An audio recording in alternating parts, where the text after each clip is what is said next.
Continue northbound on Lincoln. Let's go. Pull your pants down. Well, at this point, 30 miles God, an hour. it took us so long to city start. Bus there coming through. And let me come out wider so we can see what's ahead of him. He's got another minor he's literally doing loops there.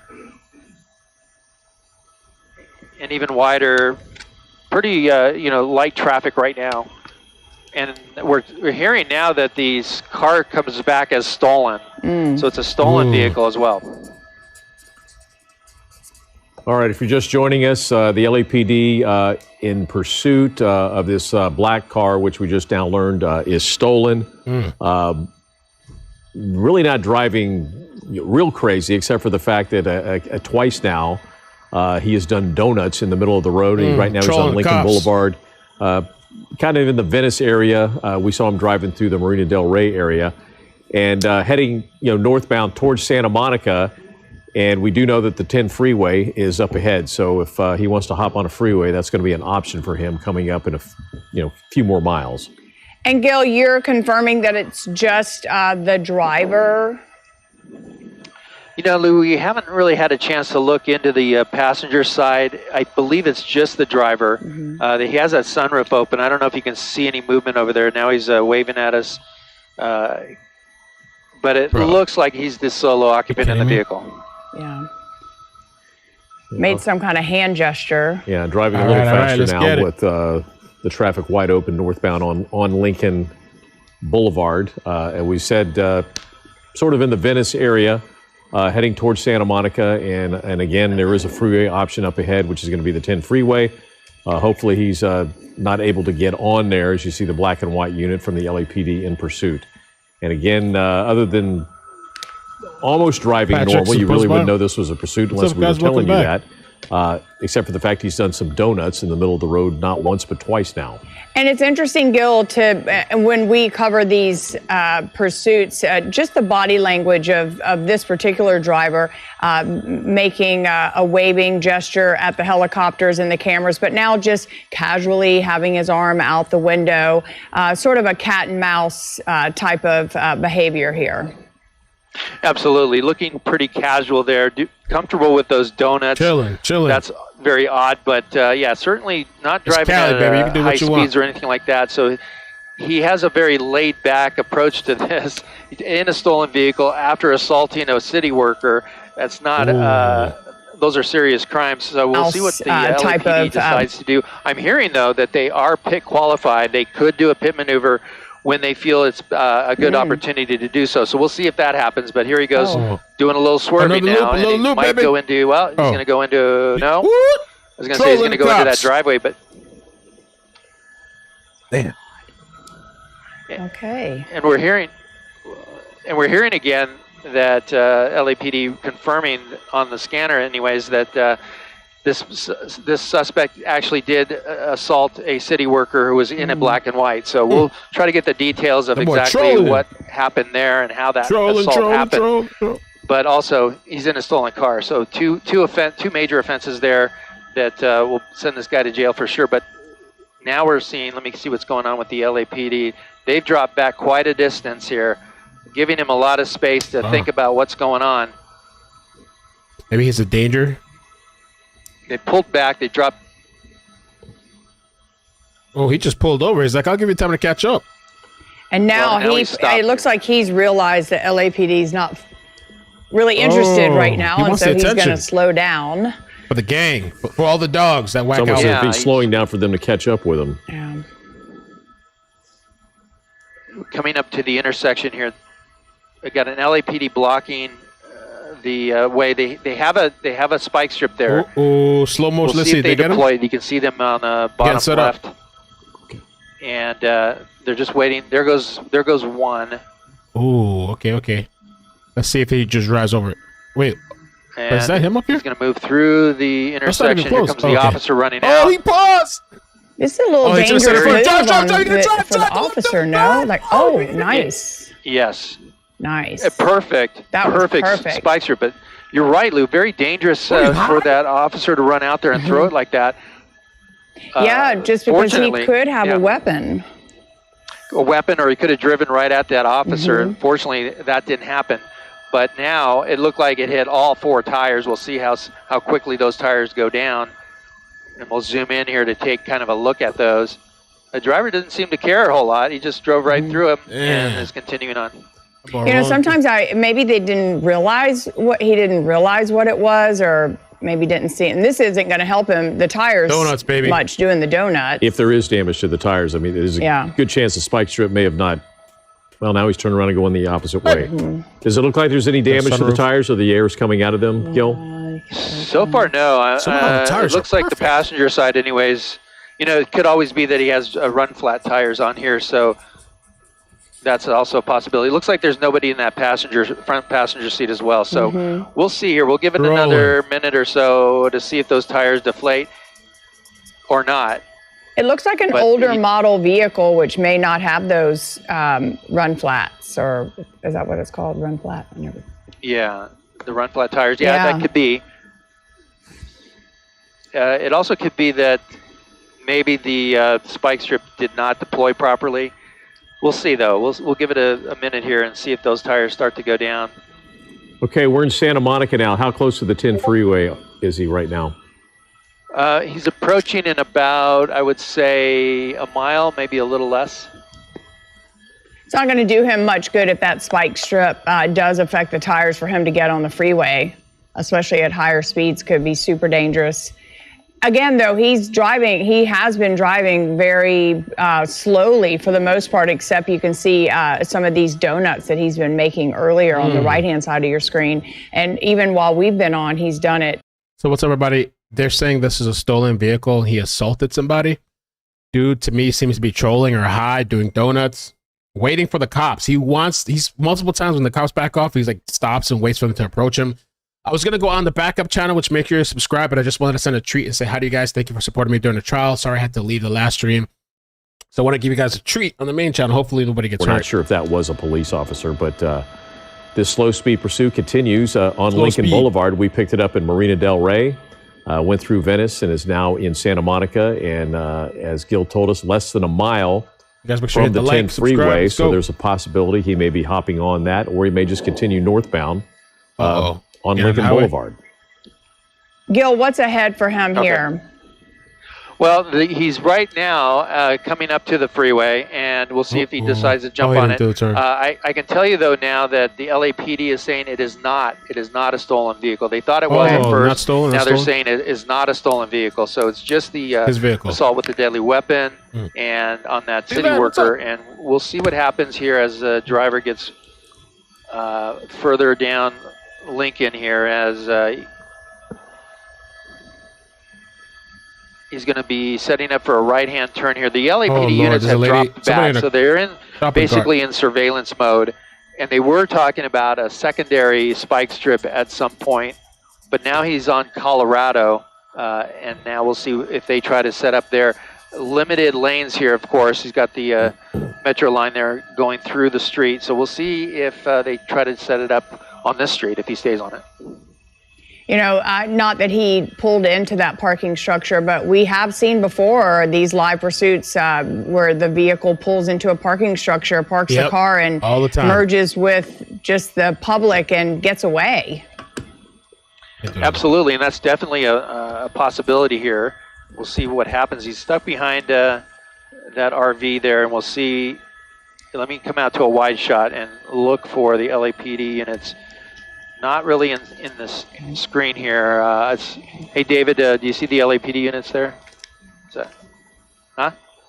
Okay, about an eighth of a mile back, my pilot, David Viskovich, is telling me, are the units. So we'll see what they decide to do. But again, the driver very casual, not trying to go around, not trying to use the tracks there to get around. But again, the pressure from the units behind is diminished. And Gil, on the right-hand side of your screen, we're showing the spike strip where the officer jumped out into the middle of that intersection and through the spike strip. And the driver did. I don't know. Maybe he missed the tires. Maybe it actually went. It looked kind of. It might have actually went completely under the car without him running over it. He's on the left-hand side. He's here paused, chilling in the middle of traffic. Multiple times he's just stopped when the cops have backed off and he's like, I'm waiting for you. Where you guys at? and he's been doing donuts, kind of trolling. The best option that would have gotten hit. Front left. Okay, that's the front left there. And does it look flat to you guys? It's a little hard for me to tell. No, I think it literally went in the middle of the under the vehicle between the tires. We might have another opportunity here for another spike strip. We'll see what happens. They got the front left? But this is a really good spot for that to happen. And I'll come out to a wider shot to see if that happens here in the next few moments. But he's like just chilling behind his RV. The LAPD airship is talking about the motorhome, talking about the direction of travel here, trying to get units to set up for another spike strip. We'll see if that happens here. But what's that? What's that? Oh no, that's a regular person. In the meantime, the driver's content with just staying. Here we go. Look at this. Oh no. Okay. I'll get. What do you think? Did he hit it? I mean, he did run over it, but it wasn't. He wasn't able to get it completely. The officer was not able to get it unfurled completely. So it's 2 spikes so far. Yeah, it may have caught one of the tires. Just kind of hard to tell. I don't think we've ever seen officers get so close to someone in pursuit where they just are like literally 6 or 10 feet away from the driver. But good effort on their part to be able to maneuver that and be able to at least throw it out there.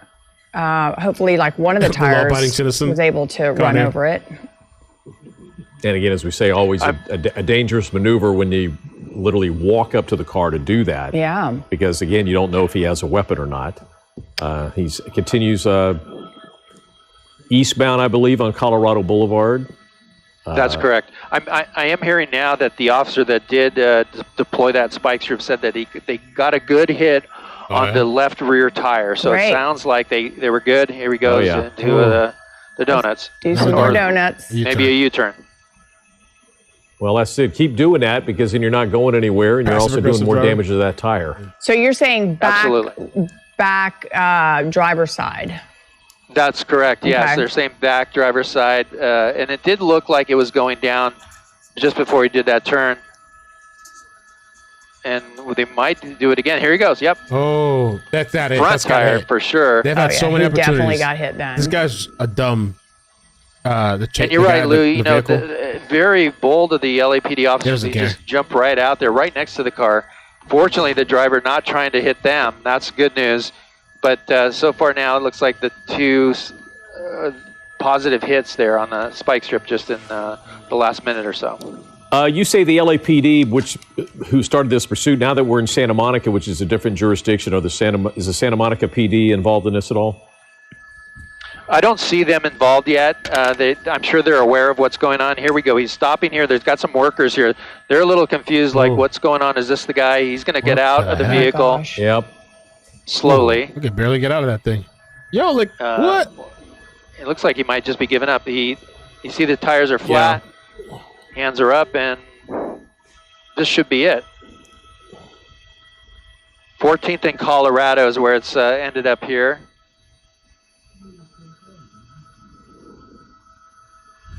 And he's going to do what the officers are telling him to do. That's good news. And smart for those 2 workers who were standing there. They got out of the way. A lot of times, you know, they're stepping back here because you don't want to get in the way of what's happening with the arrest. And you just simply never know if these drivers are armed. Well, whenever this happens, this is exactly the way you want to see it end with the suspect spread eagled and face down on the cement. Or the asphalt. And they're going to clear the vehicle here, yes. Check the trunk as protocol is, and then they're going to move in and put him into custody. So, yeah, it looks like at this point, the man will be in custody here, no one else in the vehicle. And very strange behavior in this pursuit. Yeah, very strange, especially with the donuts. Odd. By the way, the way he was dressed, if he had pulled into a garage, I think he'd have a hard time blending in with everybody walking down the sidewalk. It's kind of a big guy wearing a white big guy. It wouldn't be tank big top. Guy. Excuse he wouldn't me? have blended in very well. Yeah, well, good thing is, Gil, he did drive slowly. Nobody, no innocent drivers were injured, and looks like he is going to be taken into custody now, and that car is cleared. All right, good job, LAPD. Nice. Really interesting throwing those spike strips down. Yes, absolutely. Very bold. 3 times? Yeah, 3 times. Yeah, 3 times. Good job. We finally got at least the rear tire on the driver's side, and that's probably what prompted him to pull over. And they just cut it, huh? They cut it. Who this guy is, but again, this pursuit coming to a successful end. We're going to take a break. We'll be right back. You're watching. That man took one for the team, for the chase team, man. We've been needing a chase for a while. It's short-lived. I miss the long cases, like the long, you're stuck, all kinds of shit. Somebody trying to, I don't know, let me not say too much. I miss the old chases, man. We used to have some crazy, crazy chases. Anyway, make sure you subscribe to the backup channel, because if there's another chase tonight, I'm going live from the backup channel. I have one more notification, I think, on this channel, and I would like to save it for a topic, if possible, to cover later. I don't want to say the topic yet.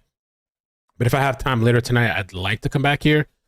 So, you know, we're transitioning the chases and clips or cases and shit, whatever. We're moving over some of the stuff to the backup channel. So just make sure you're subscribed, all right? And I just wanted to get some of the, let's see where I can find that. The last few super chats that I missed from the last stream, if you're here. So, let's see, what did I miss? There's just a few of them. SW4x4, thank you for the super chat. Says 1 year in jail for every year the boy was in prison. Thank you, man, for covering this. Dog's mom, don't look at the judge. Don't look at the judge like he's an a-hole. You're guilty. Gina Misty, thank you for the super chat. Says drop the soap piece of ish. Thank you, Mel. Susan, thank you for the super chat. Christy, thanks for the super chat. Says told Ronan to fix his behavior so he didn't end up in jail. He shouldn't work on his behavior. Crystal, thanks for the super chat. Face went from arrogance to scared real quick. Lily, thank you for the super chat. All I hear is he was yelling, come on, tough guy. Mandy L, thanks for the super chat. Still no remorse. Thank you for the new members as well. Crime Solver, thank you for the super chat. Now it just says new chase category, passive aggressive driver, LOL. All right. Well, I'm going to keep this short. Just know that I have, I think, one more notification on this channel. I liked, if things aren't too crazy, I would like to go live later here on a different topic, do some updates on the story. And the backup channel, make sure you're subscribed there with notifications, because I think I have 2 notifications over there. Sometimes Thursdays are busy days for chases, so definitely, and we're monetized there as well, which is pretty cool. So eventually I'd like to probably do all the chases on the other channel, so I can leave this channel open for notifications, and there'll be kind of like more content. You might see me more live in both places, and I'll be maybe a little bit less restricted. So, all right. Thank you guys. Love you. Take care. Bloop, bloop, bloop, bloop, bloop. Why new backup? Because for multiple reasons. I could go down a list, Crime Solver, why you should have a backup channel. A lot of YouTubers do it. Multiple reasons. What if I lose this channel? I'm limited to 3 notifications per day on this channel. Sometimes a little bit of separation is good. There's so many reasons why, you know, like having all your eggs in one basket. Just there's endless amount. So I've been telling a lot of people why.